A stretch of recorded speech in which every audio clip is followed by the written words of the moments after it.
So yeah, to explain how everything doesn't work, we're gonna put myself in a lab coat.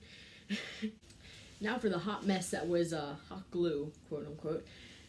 Uh, yeah. So we basically kept with the idea of triangles because we kept the triangle box, even though it was barely big enough for the egg to get in.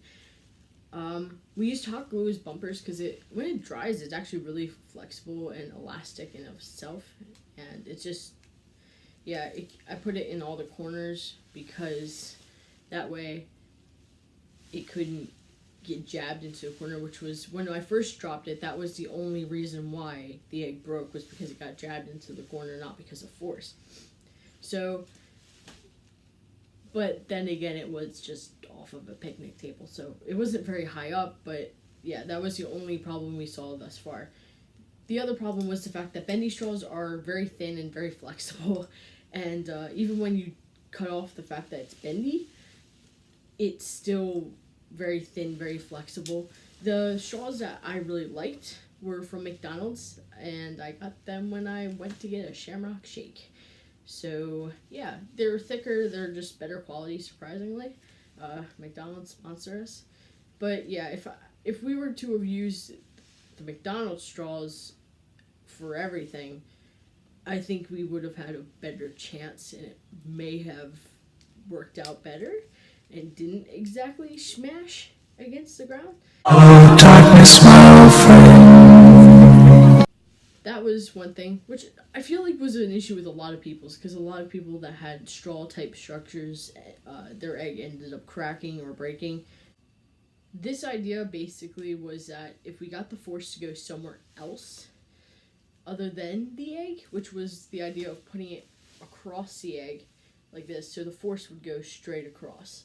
It wouldn't necessarily go up into the egg or puncture the egg. Because as we all know, if you take an egg from the side and you put a bunch of force all around it, it will not crack. It's just like when you take balloons and thumbtacks. If you take a balloon and you put it on one thumbtack, it will pop. But if you were to take a balloon and put it on a multitude of thumbtacks, it actually will not pop because it's not creating one specific pressure point around it. Like, it's not going around it. But yeah, that was our basis. Basically, the conservation of energy, that when a force is added, it's not going to go anywhere else. That you don't, as long as you can direct it somewhere else, it cannot be created or destroyed. So if we just take the force and push up through the straws, it would be in the straws instead of the egg.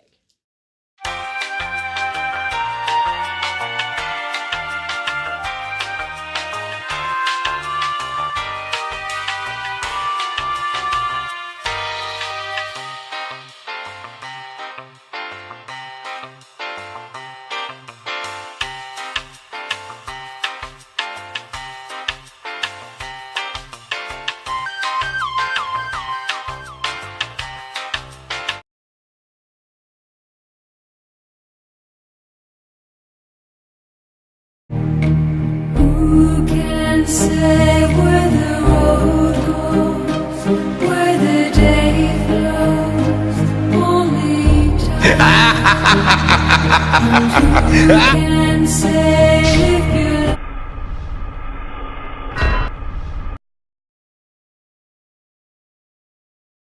We added hot glue sticks on the bottom of the thinner straws in hopes that it would make it more sturdy.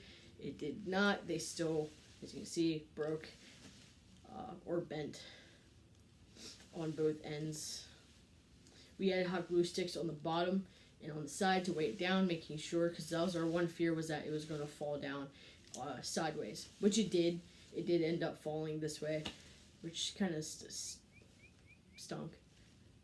But yeah, other than that, I feel like it was a really good design and pretty thoroughly thought out.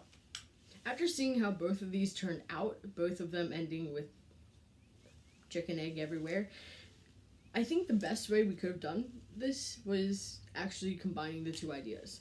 With the picnic table idea, we had a platform type thing. You can't really see it, but platform type thing on the bottom that basically gave it a spot to fall. If we would have done this on the ends of hot glue, we probably could have had it fall in straight down, it would have definitely have gone up through the straws instead of the side straw that was meant to just kind of topple over on, instead of gaining all the force.